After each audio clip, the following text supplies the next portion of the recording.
Vous écoutez Un monde vivant, un monde vivant, un monde vivant, un monde vivant, un monde vivant. Le podcast d'inspiration créative et créatrice. Bonjour, avant de débuter cet échange passionnant avec Guylaine Delage, j'avais envie de vous préciser que pour quelques sujets abordés dans l'épisode, vous trouverez un complément d'information dans la description de l'épisode. Cela concerne la myopie, la presbytie et la DMLA. Voilà, c'était dans un souci d'être le plus clair possible. Bonne écoute à vous et à très vite. Un monde vivant. Aujourd'hui, dans Un monde vivant, j'accueille Guylaine Delage. Bonjour Guylaine. Bonjour.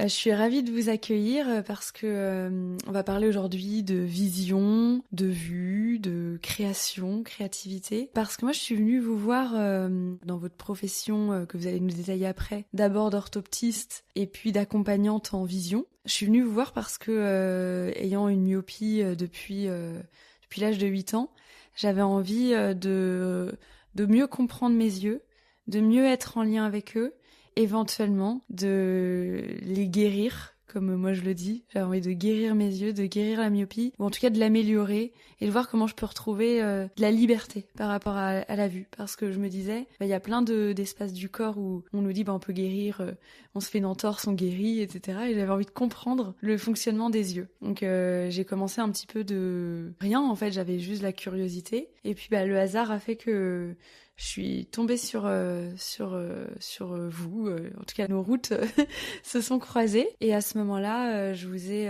contacté. Et puis, on a fait un moment ensemble, d'accompagnement, de mise en conscience aussi de mes yeux. Voilà ce que je peux dire pour l'instant. J'en dirai peut-être plus tout à l'heure au fil de l'échange. Petite introduction de mon côté. Guylaine, vous, comment vous vous présentez aujourd'hui ? Alors, je me présente comme une enseignante, mais surtout une exploratrice de la vision. Parce qu'effectivement, en étant orthoptiste, j'ai eu la sensation que on n'était concerné que par la vue. Et la vue, c'est simplement savoir si on a 10 dixièmes ou pas, quelles sont les affections qui font baisser la capacité à voir les détails, ou à voir de loin, ou à voir de près, etc.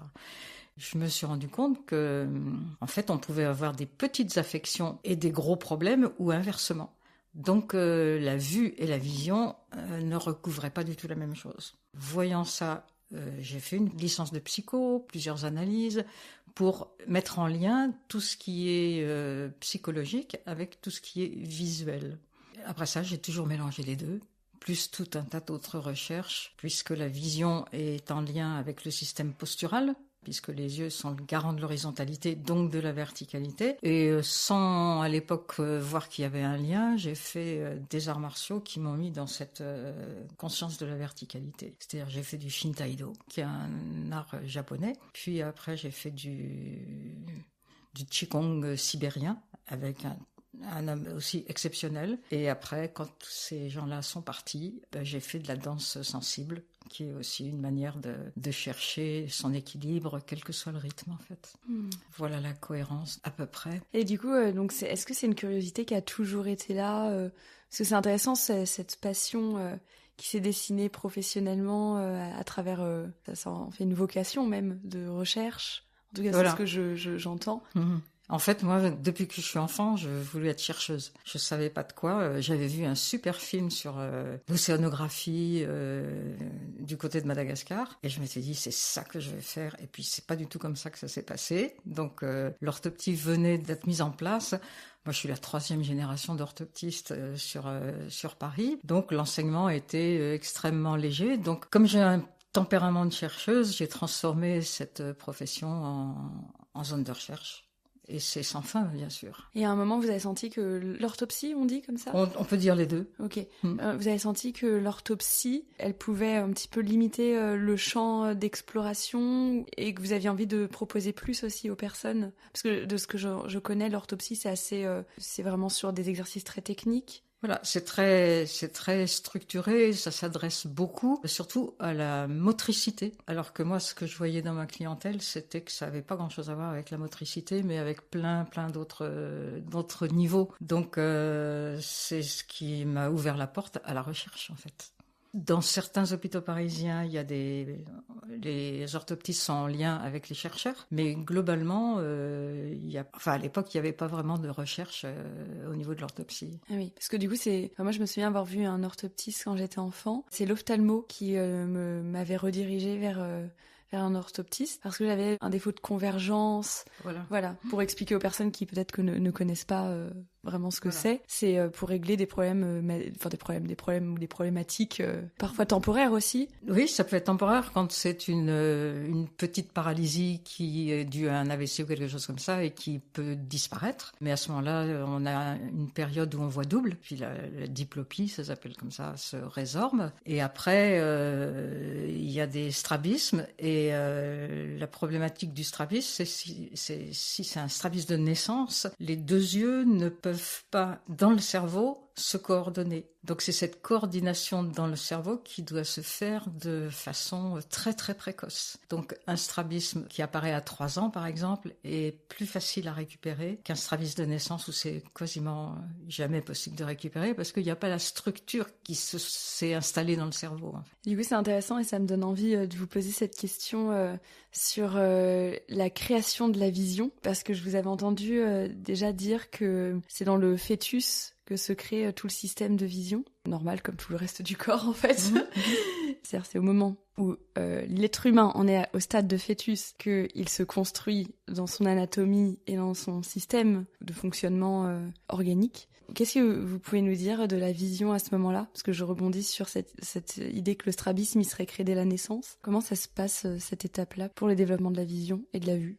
Alors la grosse différence entre la vision et les autres sens, c'est que pour la vision, il n'y a pas d'extérieur, vu qu'il n'y a rien à voir in utero, et que en fait c'est noir. Alors que pour l'audition, c'est quand même, il y a des bruits extérieurs, les bruits intérieurs de la mère, qui sont quand même extérieurs à lui, bien que lui, globalement, sa mère, c'est quand même un morceau de lui-même. Et donc, les yeux, il n'y a vraiment rien à voir. Alors que le bébé boit le liquide amniotique, donc il a tous les goûts de ce que sa mère mange ou de son état intérieur. L'odeur, c'est pareil. Alors bien sûr, c'est des sens qui sont dans l'eau, et l'audition ou le goût, le goût aussi, parce que c'est toujours un endroit aqueux, ou même la façon de se déplacer dans le in utero, ça va nous donner des images inconscientes du corps. Les yeux, il y a des milliards de neurones et ils n'ont rien à faire. Donc normalement, quand les neurones n'ont rien à faire, ils s'étiolent. Mais là, on se rend compte que la vision se développe et qu'il y a énormément de neurones. Donc en fait, c'est tout ce qui vient de l'audition, après être passé par les neurones de l'audition, passe dans les neurones de la vision. Et ça va nous donner des images auditives, des images gustatives, des images olfactives, des images kinesthésiques qui vont former ce que nous appelons la vision intérieure. Donc cette vision intérieure, nous l'avons construite pendant 9 mois, ce qui est énorme en fait. Et l'externe, c'est par l'intermédiaire des autres sens. Donc en fait, la vision, c'est une synthèse et une transposition, on va dire. Donc c'est une pure création des informations qui sont données par les autres sens. Et par la peau en particulier. Parce que la peau et les yeux proviennent de la même couche embryonnaire. Donc nous avons des micro petits yeux très très archaïques, c'est-à-dire archaïques, j'entends, qui sont capables de ressentir globalement plus que c'est pas vraiment des yeux. De façon primitive, un petit peu, sensorielle, mais sans analyse, on peut dire comme ça. Et donc, une des premières choses à faire, si on veut mieux voir, c'est de faire respirer et ouvrir sa peau. C'est intéressant, le lien entre peau et... Vous m'aviez dit d'ailleurs que au niveau du buste... du haut de la poitrine. Oui, du haut de la poitrine. Du dos aussi. Ouvrir à cet endroit-là, c'est... Ouais. Ça permet d'étendre les yeux, d'arrêter de vouloir dévorer tout ce qu'on regarde. C'est-à-dire, on sait que tout notre corps, en fait, perçoit. Donc, on peut être tranquille Donc voilà, du coup le strabisme, etc. peuvent se développer comme ça en fait, avant même d'être nés. Et après il y a des problématiques de vision, je pense à la myopie, au fait d'être hypermétrope, qui se développent parfois plus tard, mais aussi à la naissance. Tous les bébés naissent un peu hypermétropes.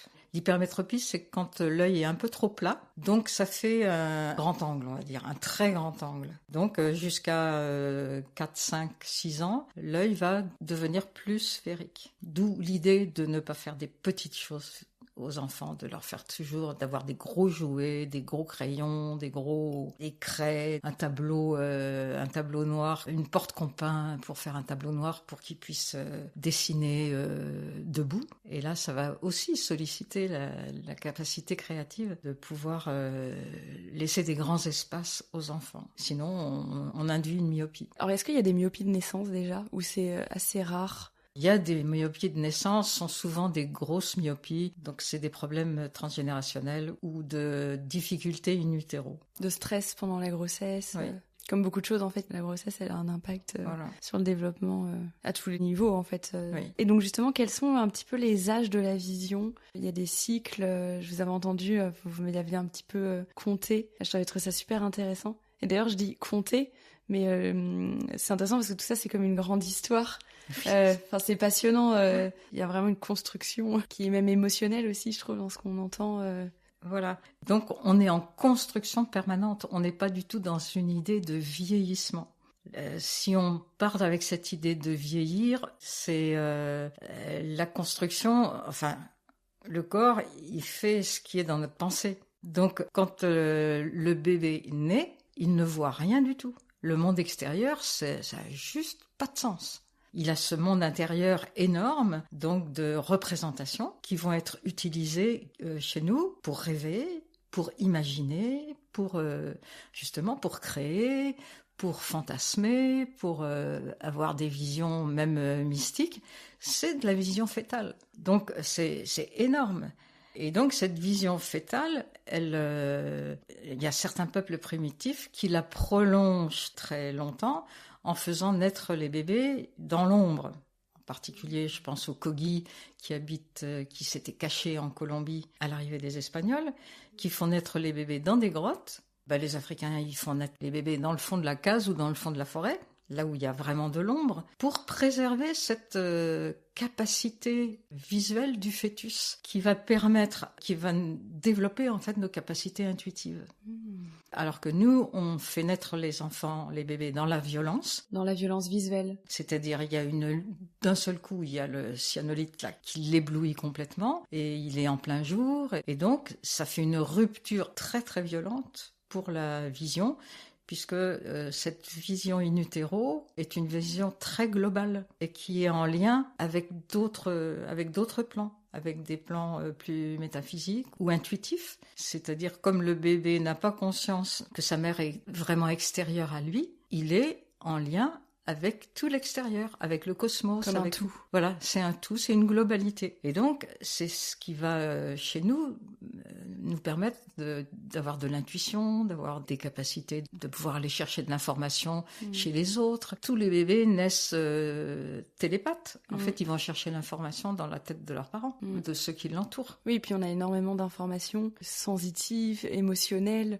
énormément de personnes qui l'ont vécu, de savoir à distance qu'une personne à qui ils sont très fortement reliés, que ce soit un parent, un partenaire, enfin quelqu'un de qui on est proche émotionnellement, on est bien régulé, eh bien on peut sentir si à distance cette personne est mal ou elle a un problème, pour des décès notamment. Voilà, donc ça c'est de la vision du fœtus et pour moi c'est précieux à préserver. Et donc le bébé et puis l'enfant va garder ça pratiquement jusqu'à, de plus en plus atténué bien sûr, jusqu'à l'apprentissage de la parole. Il va falloir, et c'est pour ça qu'on est obligé de féliciter les bébés tout le temps, dès qu'ils commencent à parler et tout ça, ça nous fait rire. Donc lui, il est content de voir que ça le fait rire, parce qu'il est obligé d'abandonner cette capacité télépathique pour pouvoir parler. Donc les gens qui ont gardé ces possibilités, c'est des gens qui ont eu des problèmes autour de la naissance, c'est-à-dire il y a une grosse difficulté d'accouchement avec danger de mort, etc. Donc ces enfants-là gardent ces capacités-là parce qu'on ne sait jamais que ça recommence, parce que c'est des mécanismes de survie qui sont énormes. Et donc ces peuples primitifs, ils peuvent, s'ils sentent que un bébé a de fortes capacités de pouvoir connaître le futur, ils peuvent rester jusqu'à 18 ans dans les grottes. Ah, wow. C'est-à-dire, on vient les nourrir, ils ne sortent qu'à la lumière des étoiles et de la lune, et ils sont enseignés, et donc leurs enseignants viennent les enseigner dans les grottes. C'est une décision du groupe social. Et puis du coup, ils vont tenir un rôle particulier. Mais nous, on faisait ça. Que traditionnellement, on faisait naître les bébés à la maison. C'était juste, il y avait presque pas de lumière, et après ça, on mettait les bébés dans des berceaux avec des voiles pour pas agresser le bébé, qui va arriver très, très facilement après à utiliser la partie centrale de la rétine, alors que ces capacités-là, qui représentent entre 1 et 2 mm², de la surface du fond de l'œil, en fait, au lieu d'utiliser la périphérie, qui est en fait toute la surface du fond de l'œil, et qui, elle, a cette capacité de voir dans l'ombre, donc d'être en lien. C'est la partie périphérique qui fait le lien avec ces autres compétences de la vision. Donc tout notre système d'avoir 10 dixièmes et plus à tout crin devrait être modulé, en fait. C'est intéressant parce que du coup, c'est une autre façon, c'est une autre vision de la vision.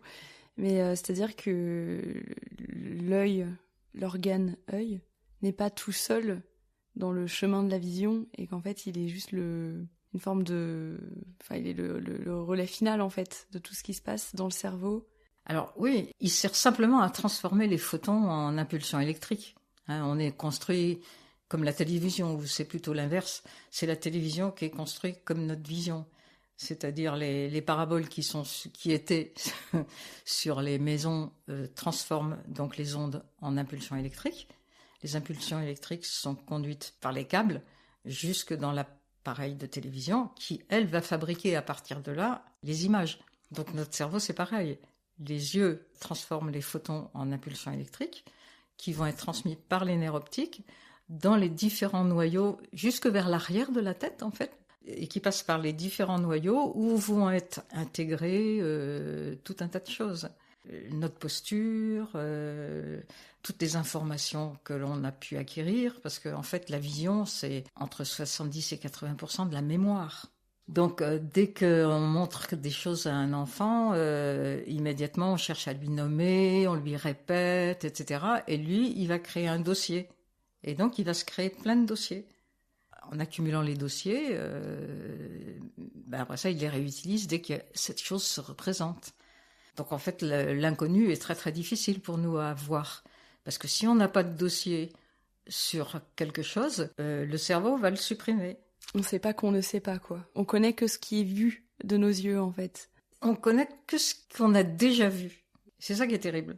Et du coup, quand on a accès à ce sensible-là, à ce subtil, c'est qu'on l'a vu à un autre plan de nous-mêmes, en fait, une autre forme de vision.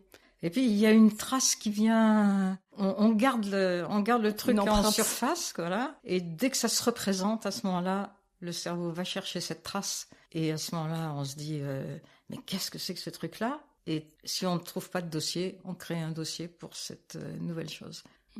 Voir si c'est seulement avoir 10 dixièmes, on voit pas grand-chose. Parce qu'en fait, il faut être dans l'ouverture pour voir. Il faut accepter de ne pas comprendre, il faut accepter de recevoir des choses qui laissent juste des traces, d'où cette ouverture avec la peau aussi. C'est-à-dire aller voir tout de suite si c'est juste une impression ou si c'est juste quelque chose qui se répète alors qu'on ne peut pas mettre de mots dessus. Donc il faut avoir cette curiosité en fait. Les gens qui ont de la curiosité sont des gens qui voient bien. C'est un rapport à la vie en fait, avant d'être un rapport simplement à la vue. Oui. Vie-vue.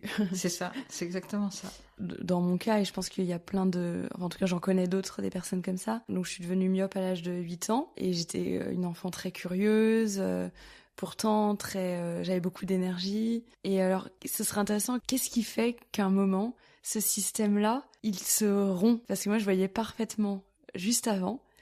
Et voilà, et c'est le cas il y a des histoires comme ça, il y en a plein, que ce soit 8 ans comme moi ou un peu plus tard, ou même à l'âge adulte, dans la vingtaine, j'entends aussi. Je connais moins de personnes qui deviennent myopes plus tard que la vingtaine. Je sais pas si ça existe ou pas. Mais voilà, pourquoi ça se rompt ? Quel sens, en tout cas, on peut y trouver ou y rencontrer? Oui, alors je vois que là, vous me ramenez aux âges de la vie, hein, c'est ça. Voilà. C'est-à-dire 7 ans. En fait, on est rythmé par un nombre d'années tous les 7 ans. Donc c'est 7 ans l'âge de raison, et c'est à ce moment-là que ça vous est arrivé. Après ça, c'est 11-12 ans. La puberté, donc là il y a énormément de myopie par exemple qui peuvent advenir parce que l'enfant a toujours si peu d'informations sur, surtout ils cherchent pas à savoir ce que c'est matériellement, c'est pas vraiment leur problème. Leur problème c'est quoi cet échange, ce lien, les adolescents, c'est-à-dire oui, les adolescents entre moi et l'autre, entre moi et moi, qu'est-ce qui est... En plus le corps se transforme, et voilà. Le rapport au monde se change. Il n'y a pratiquement pas de réponse. Oui. Donc, à ce moment-là, la myopie apparaît parce que c'est comme si le monde se refermait. Malgré la curiosité, le monde se referme parce qu'il n'y a pas de réponse aux questions. Ou ça peut être aussi parce que, pour des questions plus traumatiques, un déménagement, donc on perd tous ses amis alors qu'on passe en 6e, ça fait des gros bouleversements. On avait une maîtresse, là qu'on a plein de profs, les parents sont préoccupés par quelque chose. Donc, généralement, l'apparition de la myopie, c'est un traumatisme par rapport au monde extérieur. Et justement, moi, j'ai aussi le souvenir, donc c'était en CE1, et j'ai le souvenir avant d'être très libre dans mon jeu, dans mon exploration de l'extérieur, d'inventer toujours plein de choses, d'être vraiment tout le temps en création dans mon rapport de vie. Et c'est vrai que ce moment où, en fait, on est à l'école, assis toute la journée, avec un rapport d'autorité, en fait, qui est très vertical, finalement. L'enfant, enfin, en tout cas dans le système majoritaire, classique, en France en tout cas, on est là et puis on doit presque juste écouter, apprendre et questionner un petit peu, mais pas tant que ça, finalement. Enfin, moi, j'ai ce souvenir quand même, alors pas forcément la myopie, mais elle arrive à ce moment-là, d'un changement dans le rapport à l'existence et au quotidien. Du coup, les journées n'étaient plus du tout aussi libres et vivantes dans mon corps. Voilà. Et ça vient marquer profondément. Parce que là aussi, comme il y a des âges et comment la vision évolue en fonction de ces âges, il y a aussi des niveaux du corps. S'il nous arrive quelque chose au pied ou au genou, ou si on se casse, un poignet ou quelque chose comme ça, c'est lié à quelque chose d'extrêmement précis et lié aussi un peu aux âges de la vie. Donc tout ça fait un tout. Si c'est vrai, en 6e, on est beaucoup plus chargé. Il y a pratiquement plus de récréation. La charge de travail est énorme pour un enfant qui est obligé de rester assis au moment où il faudrait qu'il soit tout le temps dehors, qu'il exerce son corps, qu'il puisse acquérir cette flexibilité qui va pouvoir porter à l'âge adulte. C'est vraiment pas le moment de leur faire ce qu'on leur fait, en fait. Et donc, il y a ces 3 fois 7 ans qui sont les âges de l'enfance. C'est-à-dire, on n'est pas adulte à 18 ans, on est adulte à 21 ans. Et on le voit, c'est vrai que ça bouge beaucoup en ce moment parce que les enfants qui naissent maintenant sont quand même différents de ceux qui naissaient avant. Et donc, beaucoup plus de vitalité. Puis à un niveau de connaissance, ils arrivent à garder leur connaissance intérieure plus longtemps que nos époques où c'était vraiment très très rigoureux. En fait. Ensuite, il va y avoir 3 fois 7 ans qui sont les âges où il va falloir expérimenter un maximum de choses. C'est-à-dire là, on va engranger des connaissances, aller visiter tout un tas de domaines, parce que on va vraiment engranger du savoir, de la capacité à se connecter aux autres, à se connecter à différents milieux, à créer une famille. Donc tout ça, c'est très complexe. Est-ce que dans la vision, pendant cette période, il y a des changements significatifs? Je disais que j'avais pas vu beaucoup de myopes, de personnes devenir myopes à ces âges-là. J'imagine que ça existe. Mais ça existe, mais c'est, je sais pas, j'allais dire, c'est certaines personnes qui font cagne ou hypocagne, ou qui font les deux en même temps, ou voilà, qui sont donc là, ils se mettent une contrainte à un âge où il faut pas qu'ils fassent ça. Il faut pas qu'ils fassent ça. Ils décident de le faire, voilà. Et puis il y en a qui s'en sortent bien. Mais ça dépend s'il y a de la pression parentale ou si eux-mêmes se mettent la pression. Tout ça, ça dépend de plein de facteurs. Donc c'est vrai, il y a beaucoup moins de myopie à partir de 20 ans, quoi. À partir de 21 ans. Et peut-être plus d'hypermétropie quand même, non? J'ai l'impression que je vois de plus en plus de gens devenir hypermétropes. C'est peut-être un constat. Ah oui. C'est la première fois que j'entends parler de ça, oui. Bon, bah c'est... Ou alors, oui. Oui, ou c'est que vous rencontrez des gens qui sont dans l'ouverture, qui sont dans... Je rencontre des gens dans l'ouverture, oui. Et donc, vers 42 ans, alors je dis 7 ans, mais c'est autour de 7-8 ans, hein, chacun a des rythmes, vont commencer les cycles, 3 fois 7 ans, de cycles de retransmission. C'est-à-dire là, tout ce savoir qu'on a accumulé avant, il va falloir commencer à le donner. Donc soit on crée une équipe, soit on commence à écrire un bouquin où on a envie de retransmettre ce savoir, ce qui va nous permettre, nous, de continuer à approfondir. En fonction des questions posées par ceux à qui on enseigne ou des problématiques de recherche, d'autres problématiques de recherche, enfin, pour arriver au bout du 3e ou 4e cycle, en fait, à commencer à prolonger, à mélanger les cycles de recherche et les cycles de retransmission. En fait. Et donc là, c'est aussi l'âge aussi de la presbytie. Alors, ces cycles de retransmission, c'est théoriquement le début de la presbytie. Mais la presbytie, quand j'ai commencé à travailler, c'est-à-dire ça fait déjà un paquet d'années, on devenait presbyte à 50 ans. Maintenant, à 38 ans, il y a des médecins qui disent « Ah, vous commencez à devenir presbyte ».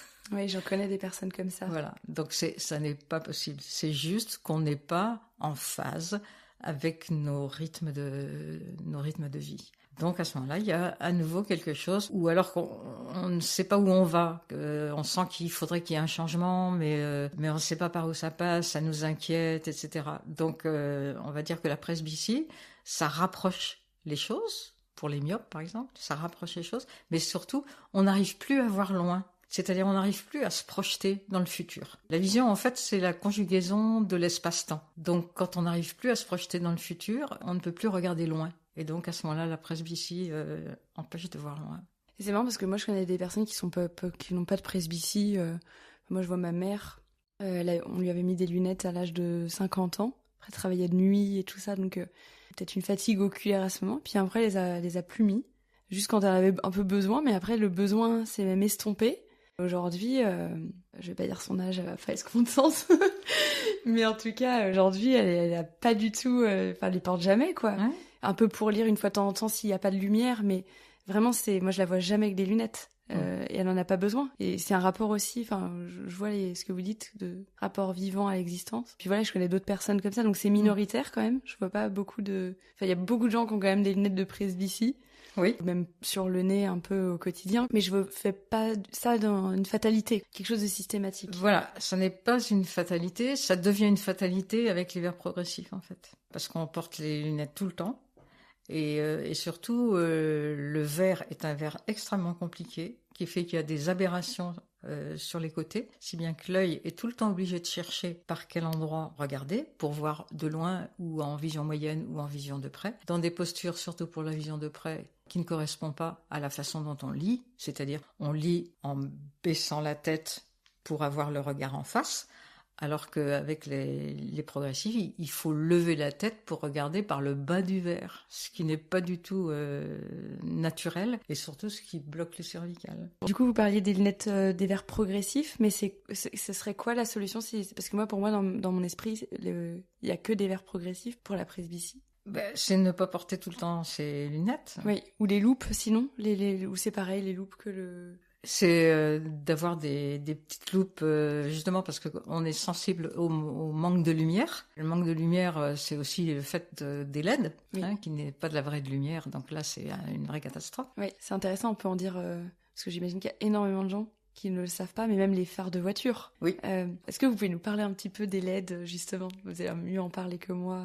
En fait, les ampoules qui étaient les meilleures, c'était les ampoules à incandescence, parce qu'il y avait un large spectre, et puis on pouvait même choisir un large spectre, et puis plutôt bleu, plutôt dans les rouges, enfin, en fonction. Quand il y a eu les halogènes, il y a eu déjà une diminution de la largeur du spectre lumineux, parce qu'en fait, nos yeux et notre cerveau fonctionnent au maximum entre l'infrarouge et l'ultraviolet.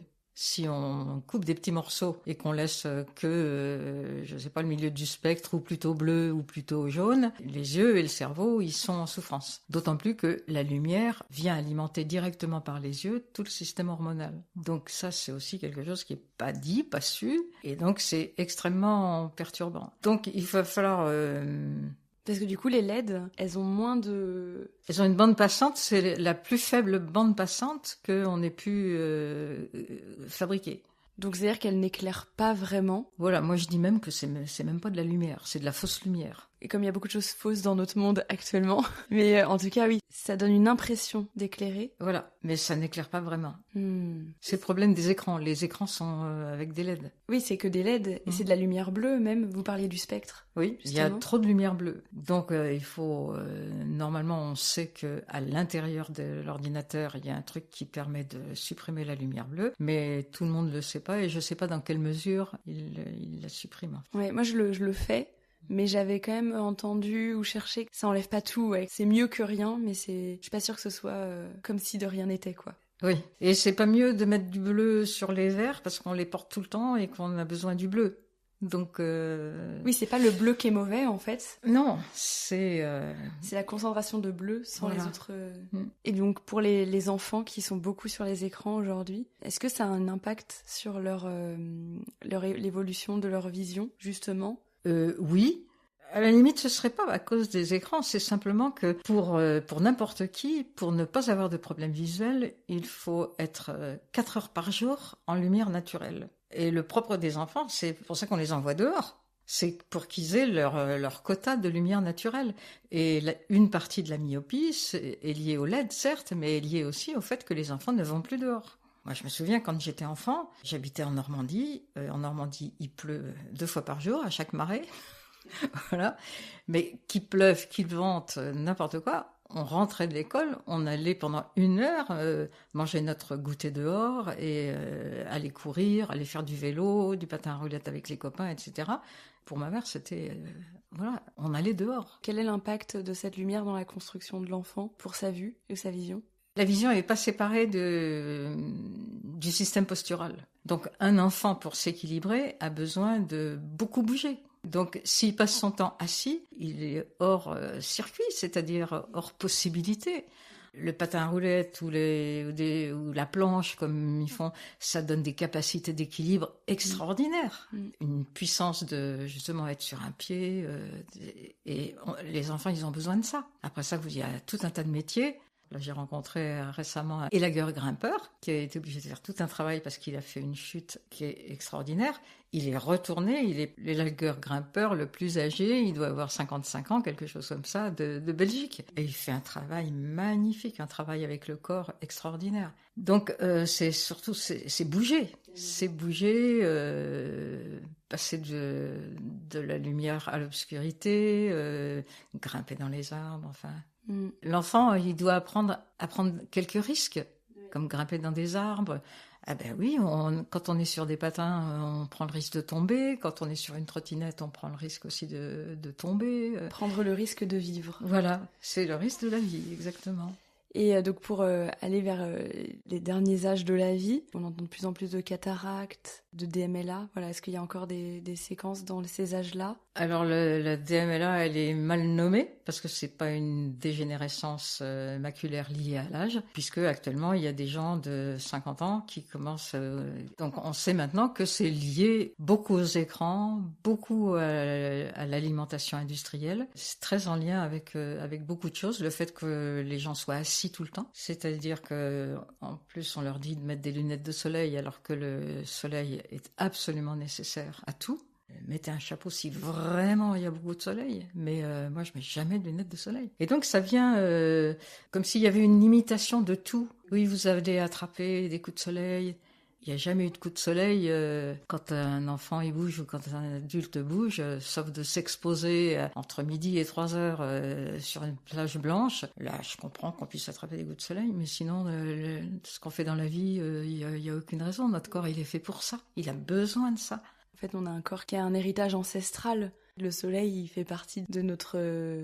Enfin, il nous accompagne depuis la nuit des temps, en fait. Complètement. Il n'y a que vraiment les bébés qui n'ont pas encore de capacité à créer de défense contre le soleil. Mais ça ne viendrait jamais à l'idée quand même de mettre un nourrisson au soleil. Enfin bon.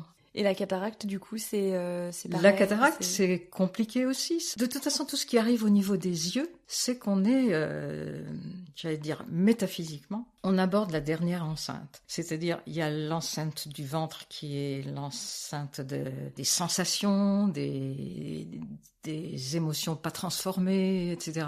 Puis après ça, il y a une barrière énorme qui est le diaphragme qui a... je ne sais pas combien d'épaisseur de muscle, qui est une vraie barrière. Et donc, pour transformer toutes ces sensations, toutes ces émotions viscérales, on va dire, il va falloir passer par la veine du foie qui s'appelle la veine porte, ce qui est quand même joli, pour arriver dans la zone cœur-poumon main d'ailleurs, hein, où là, ça va être la transformation de cet émotionnel en sentiment. C'est-à-dire l'émotionnel, on le sent tout de suite, c'est immédiat, c'est instinctuel. Alors que le sentiment, on peut aimer quelqu'un sans avoir beaucoup d'émotions. Le sentiment, c'est qu'on est là, on est présent, on a conscience, on est dans la relation, etc. Et puis après ça, il y a le resserrement au niveau du cou. Et on va passer dans la dernière enceinte, qui est le retour à l'androgyna, c'est-à-dire nous sommes nés séparés, hein, avec 2 pieds, 2 jambes, voilà. Ça se réunit au niveau des jambes, au niveau des hanches, donc. Et donc là, c'est le mariage. Mais en fait, il va falloir tout le long de cette remontée énergétique marier le masculin et le féminin à l'intérieur de nous, au niveau des organes, au niveau des membres, au niveau de tout un tas de choses. Et donc, quand on arrive là-haut, il va falloir retrouver cette unité. Le travail, c'est de retrouver cette unité entre le masculin et le féminin qui fait qu'on retrouve son entièreté. Ça, c'est la dimension métaphysique du corps. Et donc, ce qu'il y a d'étonnant, c'est que les termes mêmes, par exemple le corps calleux, qui est 2 lames qui réunissent les 2 hémisphères cérébraux, en fait, s'appelle le voile des épousailles. C'est-à-dire là, vraiment, la droite et la gauche peuvent s'épouser totalement. Et là, on est un être réalisé. Tout notre travail, ça va être ce petit travail, un petit peu de boulot. Voilà, de dentelle, là où on remonte petit à petit. Donc, quand on arrive aux yeux, on est déjà, quand il y a une problématique au niveau des yeux, on est déjà très haut dans l'évolution de conscience. Hein, puisque les yeux, ça représente presque entre 1/4 et 1/3 de la surface du cortex. Donc, c'est énorme. Et il y a déjà un mélange entre les 2 yeux et une construction, c'est-à-dire la construction de la 3e dimension. C'est parce que l'image de l'œil droit se superpose partiellement à l'image de l'œil gauche, qu'il y a un espace entre les 2 yeux, donc que l'image qui est donnée par l'œil droit n'est pas tout à fait la même que l'image qui est donnée par l'œil gauche. Et donc, dans le cerveau, elle ne se superpose pas tout à fait, et que le cerveau va utiliser cette petite différence pour créer la 3e dimension. Passionnant. Ouais. Vaste. Voilà. C'est un monde entier. C'est un monde, absolument. Ça nous donne un peu la vision, tous ces âges jusque... Voilà. Donc c'est là où on voit qu'il y a une construction de l'espace et du temps. C'est que le temps, c'est pas seulement notre temps personnel, c'est aussi le transgénérationnel qui vient s'inscrire, c'est aussi ces différents plans de conscience, à quel temps on se donne pour prendre conscience de ce qu'on traverse. Et justement, vous aviez parlé un moment, je vous avais entendu dire que le cristallin, ce sont des cellules éternelles, qu'il y a des cellules comme ça dans le corps qui appartiennent pas au même rythme du temps. Vous parliez tout à l'heure du fait de vieillir, qu'on vieillit, qu'en fait c'est pas le rapport au vieillissement, c'est le rapport à la construction tout au long de son existence, et qu'il y a comme ça des espaces du corps qui s'inscrivent vraiment là-dedans et qui ne... C'est ça. Grosso modo, au centre du cristallin, en fait, il y a le cristallin du fœtus. Bon, tout le monde connaît les cellules souches, hein, qui sont des cellules de fœtus qui se... Donc, dans le cristallin, il y a le cristallin du fœtus qui est au centre. Le cristallin, c'est la lentille qui est derrière la partie colorée et qui est avant la rétine. C'est-à-dire, la lumière qui nous vient de l'extérieur est obligée de traverser le cristallin qui, autour de cette petite boule centrale qui est le cristallin du fœtus, construit comme un arbre, c'est-à-dire tout un tas de couches successives. Et donc, on peut dire qu'il y a presque une histoire. L'histoire s'inscrit à ce niveau-là. C'est pour ça que quand on n'arrive pas à se projeter dans le futur ou quand on n'a peur de quelque chose. Il va y avoir des toxines ou des déchets de protéines qui vont se mettre entre les différentes couches et qui vont opacifier. Et d'ailleurs, cette opacification du cristallin va en même temps myopiser un peu. Donc, on n'arrive plus à voir que ce qui est sous notre nez. On a une espèce de voile quant au futur, en fait. C'est ce que raconte un peu la cataracte, qui peut être très très lente ou qui peut être traumatique. J'ai eu une dame, elle était tout le temps avec sa fille était sa fille unique et elles avaient eu une entente très très forte toute leur vie. Et puis une fois, sa fille s'est fâchée contre elle et pour elle, son monde s'est effondré. C'est-à-dire, sa fille était devenue son appui. Et en 24 heures, elle a déclenché une cataracte. Donc ça peut aller très vite quand c'est vraiment des trucs très profonds comme ça. C'est marrant parce que je connais quelqu'un qui a développé une cataracte quand ses enfants sont partis à l'université et sont partis de la maison. Ça me fait penser à cette histoire. Voilà. Pourtant, elle était jeune. Elle dit, c'est fou, je m'attendais pas à ce que ça arrive maintenant. Ça n'a rien à voir avec l'âge. Enfin, jeune, voilà, elle n'avait pas 30 ans non plus, mais... Ça n'a rien à voir. C'est-à-dire, elle n'avait pas projeté sa vie au-delà de sa maternité. Donc, j'aimerais bien aussi qu'on fasse un pont avec la créativité et la création, puisque même comme vous parliez, je vous ai lu parler de vision fétale et de vision polymodale. Rêver, imaginer, fantasmer, créer. Donc, moi, dans ces mots-là, il y a des mots qui me font penser déjà à tout ce qui est un vivier de créativité. Mais ça m'intéresserait aussi de vous entendre sur vous, quels sont les liens que vous faites entre la vision et le rapport à la création et à la créativité. Et plus largement, quel est votre rapport aussi à la créativité ? Alors, la vision est une création. Chaque espèce crée un monde qui lui permet de survivre au maximum. Et donc, nous, on n'a pas les yeux sur les côtés, on a les yeux en face pour pouvoir créer la troisième dimension. On ne voit pas bien dans l'eau, par exemple. Il y a certains poissons dans les mangroves qui ont un œil qui est coupé en deux, avec la partie basse qui voit dans l'eau et la partie haute qui voit au-dessus, parce qu'ils commencent à voler un petit peu sur les racines qui dépassent un peu de l'eau. Donc, il commence à chercher à sortir de l'eau. C'est un œil qui est complètement étonnant. Le corps même est une pure création. Donc, on est responsable de notre forme presque, on pourrait dire. Après ça, la vision du fœtus nous permet d'avoir cette distanciation. C'est-à-dire, c'est toute la mémoire. Nous avons un gros cerveau. Nous sommes les seuls à avoir un cerveau proportionnellement aussi énorme parce que nous sommes les seuls capables de mémoriser tout depuis notre conception, même avant. C'est-à-dire nous avons mémorisé le transgénérationnel en traversant nos parents.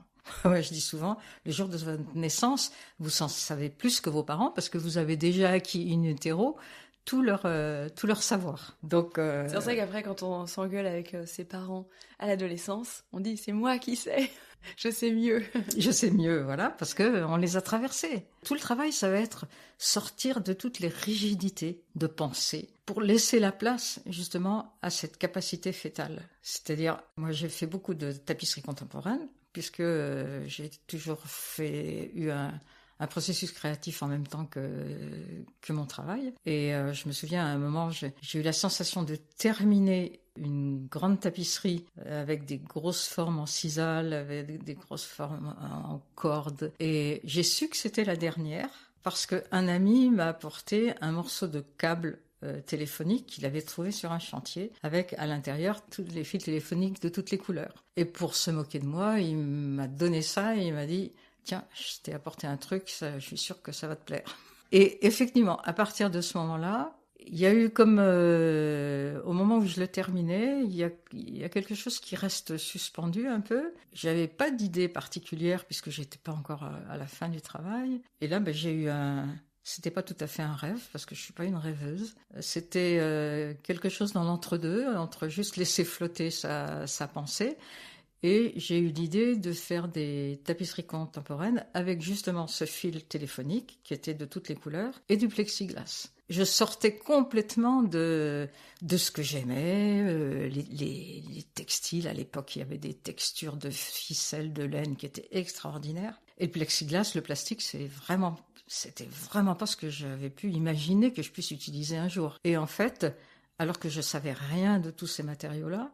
J'ai été obligée d'aller chercher comment ça s'utilise. Une nouvelle recherche Dans le monde industriel que je ne connaissais pas du tout et qui a fait que voilà, j'ai eu toute une période où je faisais des tapisseries en plexiglas et fil téléphonique. Et je ne pouvais pas imaginer une seconde qu'un jour je ferais ça. C'est intéressant parce que ce que j'entends aussi, c'est que quand il y a comme un cycle de création qui se termine, qu'on le sache ou non, en tout cas qu'on arrive au bout, il y a autre chose qui se présente par l'intermédiaire de quelqu'un qui présente un autre chemin qui va se dessiner petit à petit. Mais qu'en tout cas, c'est aussi plein d'étapes comme ça dont on n'a pas la connaissance ni au préalable, mais ni même parfois consciente en fait. On ne sait pas trop où ça nous mène. Et jusqu'au moment où ça ouvre une nouvelle voie de création. Enfin, c'est ce que j'entends. Exact, oui. Il ne faut pas s'inquiéter, il ne faut pas s'angoisser, il faut toujours, et pour voir de mieux en mieux d'ailleurs, c'est se mettre toujours dans l'ouverture. C'est-à-dire, tiens, telle nuance, c'est extraordinaire, telle proximité de deux matériaux, rechercher finalement dans la vision ordinaire tout ce qui est extraordinaire, c'est-à-dire rechercher à quel point quelque chose que je vois, c'est une texture, quelque chose que je regarde, c'est juste une vibration. Je perçois juste une épaisseur dans laquelle je peux imaginer qu'il y a une matière insoupçonnable.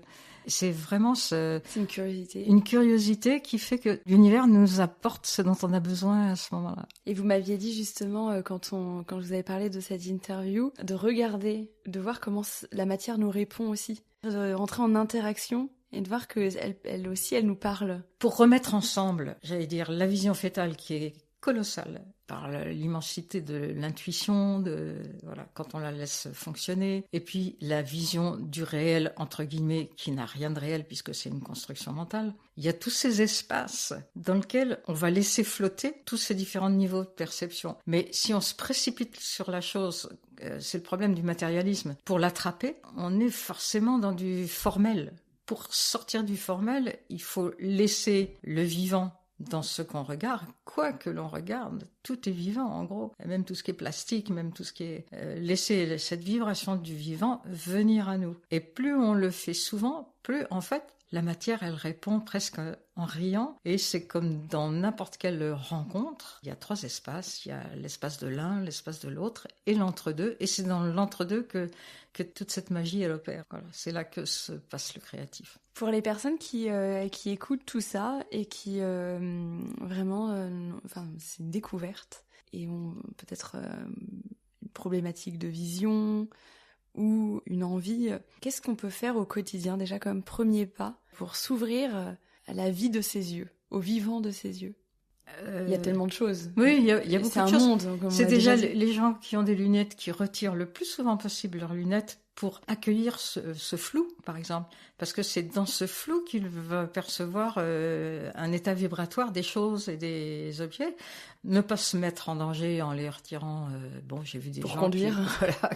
Mais savoir que on peut appréhender son propre flou, c'est-à-dire, dans le fond, qu'est-ce que je vois ? Et se poser cette question, c'est-à-dire déjà sortir du fait qu'il faudrait que j'ai des dixièmes tous les jours et à tout instant, alors que de toute façon, la vision, elle est fluctuante tout le temps.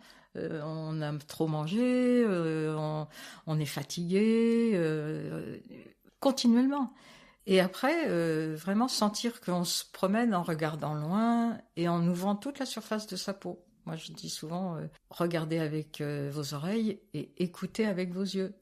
Écouter avec ses yeux, c'est-à-dire c'est ouvrir toute la surface du visage, du haut de la poitrine, qui perçoit, et se mettre dans cet échange. Et cet échange, il a absolument rien de mental. Si on commence à rentrer dans le mental, on est vraiment dans l'archaïque, c'est-à-dire avant que le mental puisse fonctionner. Le mental, on n'est plus dans l'archaïque, et c'est l'archaïque qui est source de présent en fait. Voilà.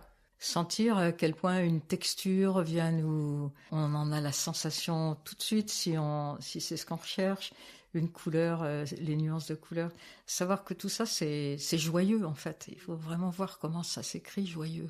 Et j'en ai fait l'expérience, parce que j'ai pendant vraiment de nombreux mois, j'ai plus porté du tout les lunettes, enfin du tout, sauf pour conduire encore une fois, et quelques moments comme ça, mais c'est vrai que je les ai enlevés beaucoup. Et j'ai senti un autre rapport à la vie, un autre rapport au monde et un autre rapport aux autres. et un autre rapport à moi-même. Et c'est vraiment une expérience, et plus qu'une expérience, finalement, c'est un chemin. Quand on l'ouvre, on le referme plus, qui est magnifique. Et en plus, avec, dans mon cas, une vision améliorée d'un point de vue examen.